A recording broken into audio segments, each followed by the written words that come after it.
goes to show that, given the fact that social media is so important and there are multiple platforms, right, which companies can leverage, be it promotion or communication or customer service, but then there are significant challenges, okay, when it comes to businesses trying to adopt social media. And they have no choice because consumers have adopted it. Okay, so it's not like the company has a choice over here whether they should go or not. It used to be a debate a few years ago whether social media is a fad or not, but that's obviously no longer the case, right? So it's important to keep in mind, as we get into some of the research implications, that in social media, the power of communication obviously lies with the consumer, right?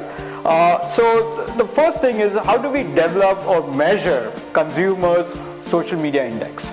Right, and that could be either in form of engagement or it could be in form of influence. And a lot of research, has kind of started looking at those kind of issues in terms of how do we quantify, in some form, how do we create a quantitative index that can give us some sort of a heuristic or a comparison in terms of how different consumers are engaging or what is their worth on social media. Okay, so there's a lot of research that's going over there, and it's a very important research area. The second one, which I found very interesting and insightful, and this kind of came up when recently, just a couple of months ago, I was invited by a CFO roundtable where there were a bunch of CFOs, and they wanted a marketer to come and talk to them as to why they should allocate more budget to social media. Okay, so I went in thinking that the top concern that they would have at the top of their mind would be accountability. That, we don't know whether we are getting ROI, blah, blah, blah. But that wasn't the case. They said, yeah, we know how to measure it and we have a good sense of how much returns we can get. That's taken care of. What they were really concerned about was the risk factor. And what they said was that the brand can take a beating if they have a significant presence on social media. The company's valuation can take a beating by virtue of them having a significant presence on social media. And then they started rattling out examples of as to how some of the brands took a beating. So it was a very interesting conversation we had. But at the end of that conversation, right, we had this intense discussion.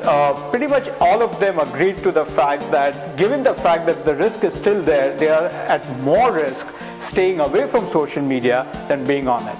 But obviously it's an important area for research, that what are some of the risk factors that social media pose to brand equity or firm valuation, and how can firms address that? Okay. Third thing that is extremely important is how can social media be integrated within the communication mix of the firm. So the firms also have traditional marketing which cannot be ignored.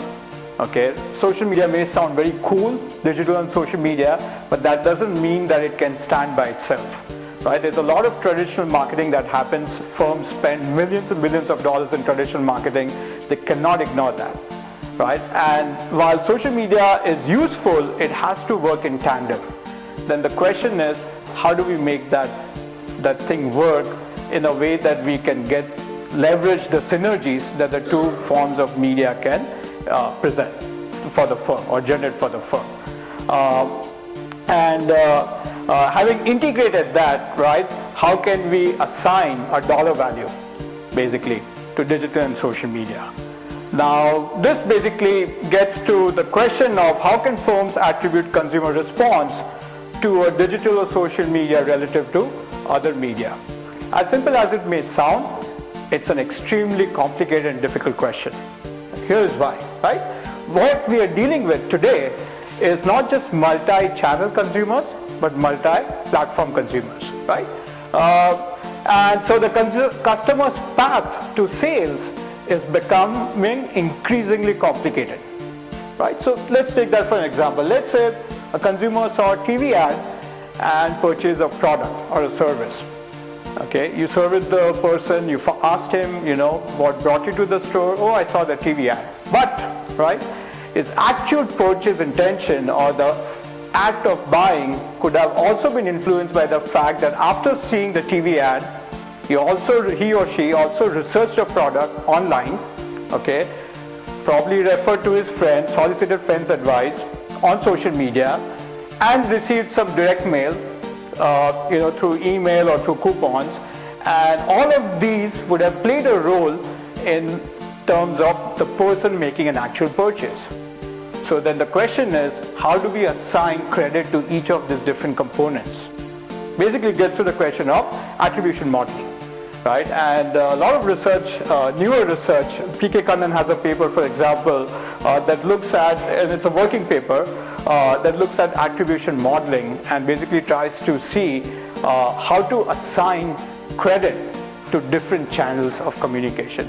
And it's an extremely complicated problem because not only it's multi-channel, even within this research that goes on, the person could be using his tablet, or it could be using his laptop, or it could be using a desktop, different platforms. Okay, and cookies, which are traditionally used to track consumers online, don't work very well on tablets and mobile phones. So it's a big challenge.